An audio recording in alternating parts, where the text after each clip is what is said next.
Hey guys, good evening, and we are on week number. What week is it? 1. Oh, it's week number 1. So it's Sunday Fun Day, and we are so excited for you. New series.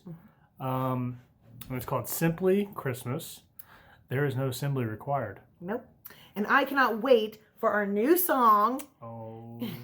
and for our friend for the month. Ooh, And the fact that it's Christmas I wonder time. who our friend is. So there's just a whole lot of good stuff right now. So All right, okay. Let's get to it. Come on, it's our song. A new month, new series. So get up, off the couch. get ready, now. go.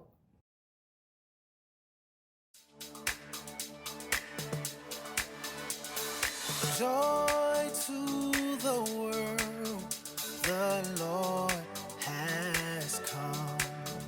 Let her receive her King. Let every heart prepare him room, and heaven and nature sing, and heaven and nature sing. And heaven and nature. Glory to the King, he is everything. Our hearts will rejoice and sing. Glory to the King, let the praises ring. Our hearts will rejoice and sing. Joy to the world.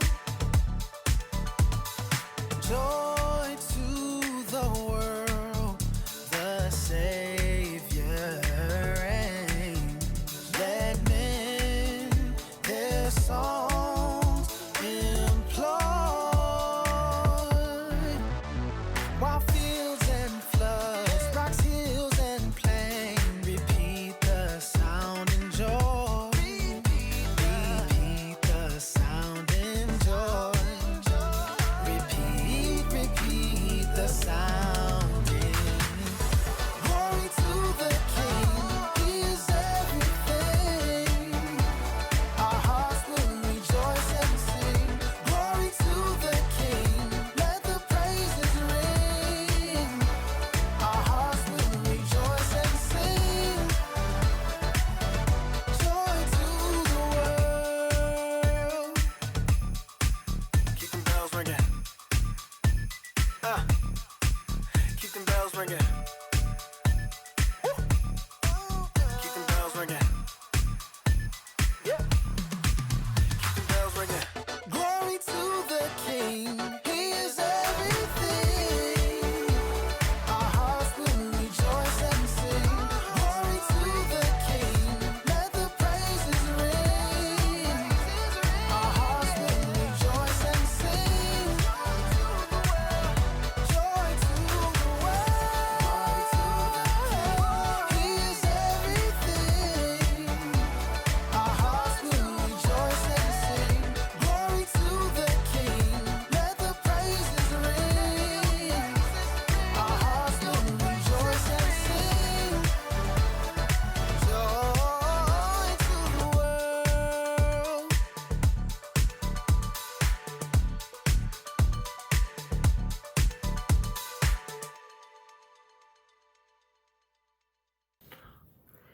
What a fun way to sing that classic song for That's a good one. Christmas. That's a good one. So good. Good So pick, good now that pick. we're all warmed up, Mm. let's see how our friend is this month. Ooh, who is it? I don't know.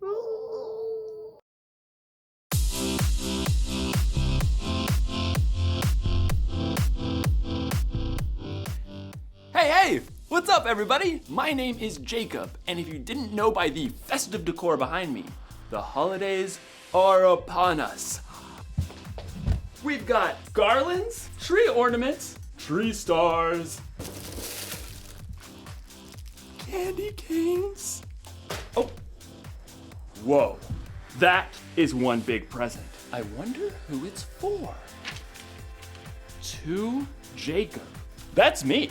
I got a present. Who's got a present? I'm got a present. But before I tear into this bad boy, let me tell you what we're talking about today. It's simple. We're talking about Christmas! Christmas is celebrating Jesus, God's greatest gift. Everybody likes gifts, am I right? Especially when they're all wrapped up with a big bow on top. Let's see what I got. Oh man, I hope it's something cool, like a new pair of shoes. Or I hope it's like one of those headphones that cancel out all other noises. Cool. No, I hope it's a little puppy, like a basset hound. Then I could put a little hat on top of him and we can solve mysteries together, dude. What do you think, my dear Watson? Is the game afoot or is it afoot? Yeah, that's what I hope. Okay, no, this is what I hope. I hope that it's a trunk full of cash. Then I can buy whatever I want for Christmas. You know something? Hope it's a really cool thing. It can be like the light in the darkness. Today's story is about a time that may have seemed pretty dark, but then God gave his people something to hope for. I can't wait to see what's inside. But I'm gonna wait. Patience is a virtue, Jacob. See you in a few. Jacob! Ooh, he is so funny.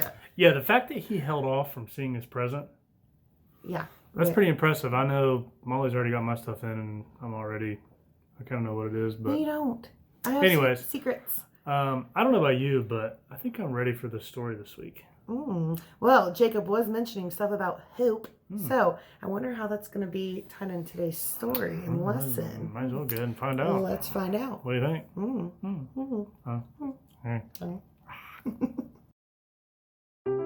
The Bible. It's 66 books of history, stories, letters, and poetry that fit together to form God's one big story.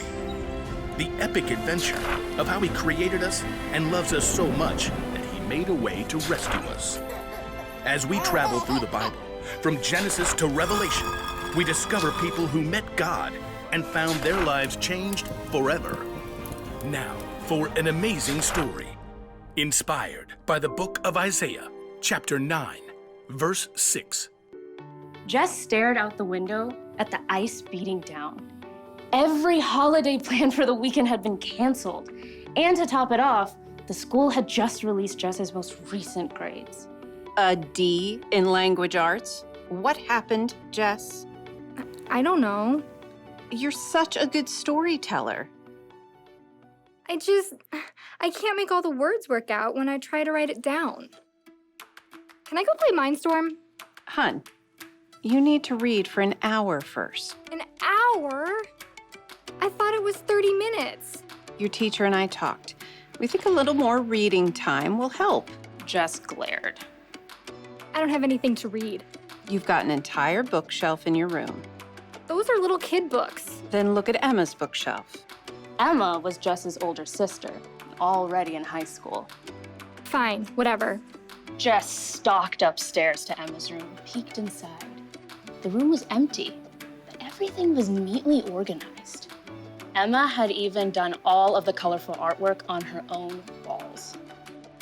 Miss Perfect. Jess sighed. Everything seemed to come easily to Emma.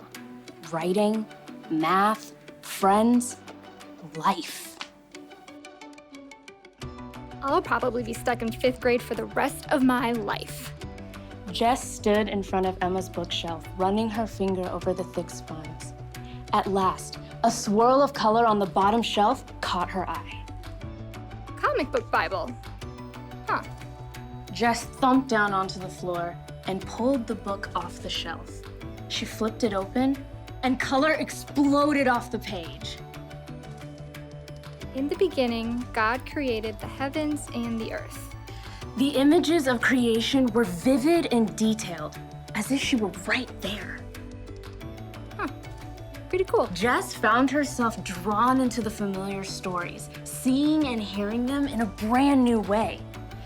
Moses and the Red Sea, the fall of Jericho, David and Goliath, Esther boldly approaching the king, David's incredible poetry in the Psalms, The Lord is my shepherd, I shall not want. After the Psalms, though, Jess paged into unfamiliar territory. Isn't Daniel in the lion's den around here somewhere? Who's this guy? Jess stared at a man with a long white beard, using a quill to scribble on a scroll.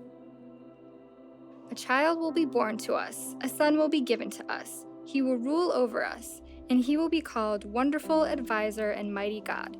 He will also be called Father who lives forever, and Prince who brings peace.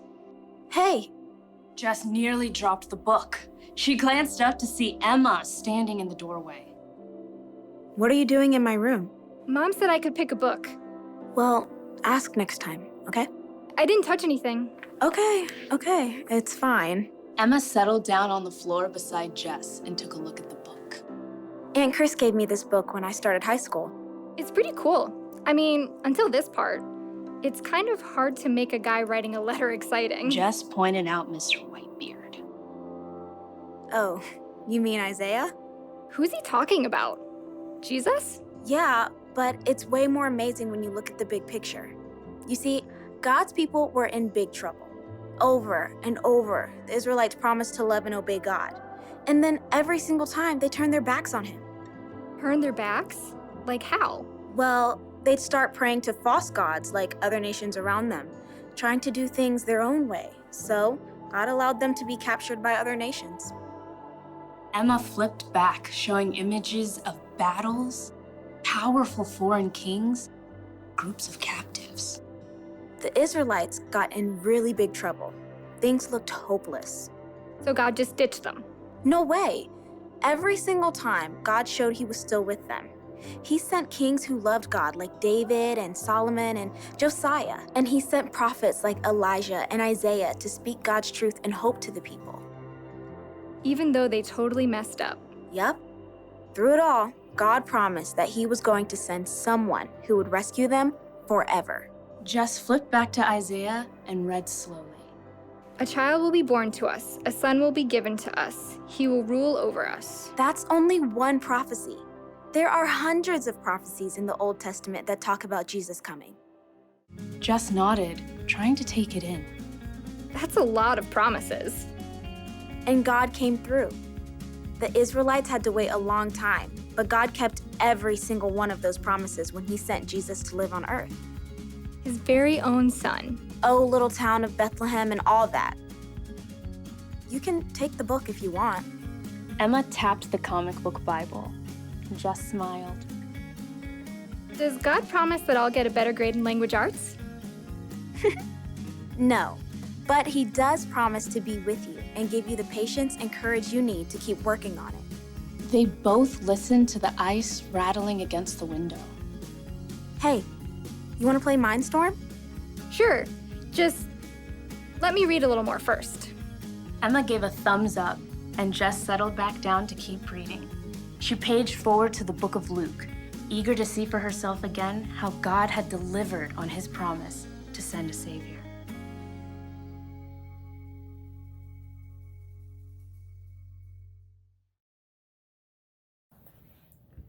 So that was a really cool way to understand how God never leaves our side, even when we continue to mess up over and over and over again, just like those Israelites. Jeez. Yeah, but how he always kept his promises that were spoken years before, not just a couple days, not just a little bit ago, years ago. Preach. You know why? Because God is so cool. Right. Yeah. So anyways, let's go see what y'all comes up to. Jacob. Okay, so hundreds of years before the very first Christmas, it felt like God's people were in the dark. They dealt with bad kings and wars with other nations. They'd been taken captive and removed from their homes. They needed help. They needed hope. You may not know exactly what that's like, but you've probably been through a dark day or two. Trouble at home, trouble at school, trouble in the world. Sometimes you need a little hope to get you through it, to help you cancel out the noise. Well, the good news for God's people hundreds of years ago turned out to be good news for us too. God promised through Isaiah that he would send a baby who would one day save the world. And around 700 years later, God kept his promise when Jesus was born. Listen, if it takes you or me 700 years to keep a promise, that probably wouldn't be too cool. God's different. He's been here forever, and he'll be here forever. So 700 years is like, sometimes with hope, there's a little waiting involved. One thing's for sure though, when God makes a promise, he keeps it. So when things are dark, know that God promised to send us a savior. When you're lonely, know that God promises he'll always be with you. When you're sad or hurting, know that God promises that there's going to come a day when there will be no more pain and no more sadness. Isn't that something to hope for? So here's the one thing to remember today. We can have hope because God keeps his promises. That's a little gift of hope for you this Christmas. Oh yeah, my present. Let's see what we've got. Ugh. Do not open till Christmas. Oh man, looks like I'm gonna be hoping for a couple more weeks. It's definitely not a puppy. I'll see you next time. Woof, woof.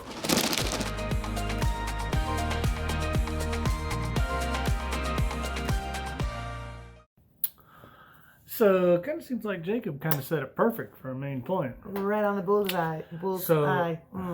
We can have hope. Why? Because God keeps his promises. Boom! Oh. So nice. So nice. But it is really such a relief to remember that because God is in control. Mater just cried for some reason. Sorry, keep going. But anyways, God's in control, Mater. Please remember that. Because he loves us. Yes. So let's take the next 60 seconds and pray with your family, thanking God for always keeping his promises and to help you have hope when you're having a hard time. Ready? Go.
Okay.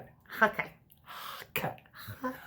That wraps up the first week of this series. We hope you liked it. Oh my god. Okay. Anyways, but seriously, have a great week. Think about the series. Next week, we'll see you for week number 2. And we'll see what else Jakob has to say. Jacob. All right. Bye, guys. See ya. Peace out. That means 2. Yeah.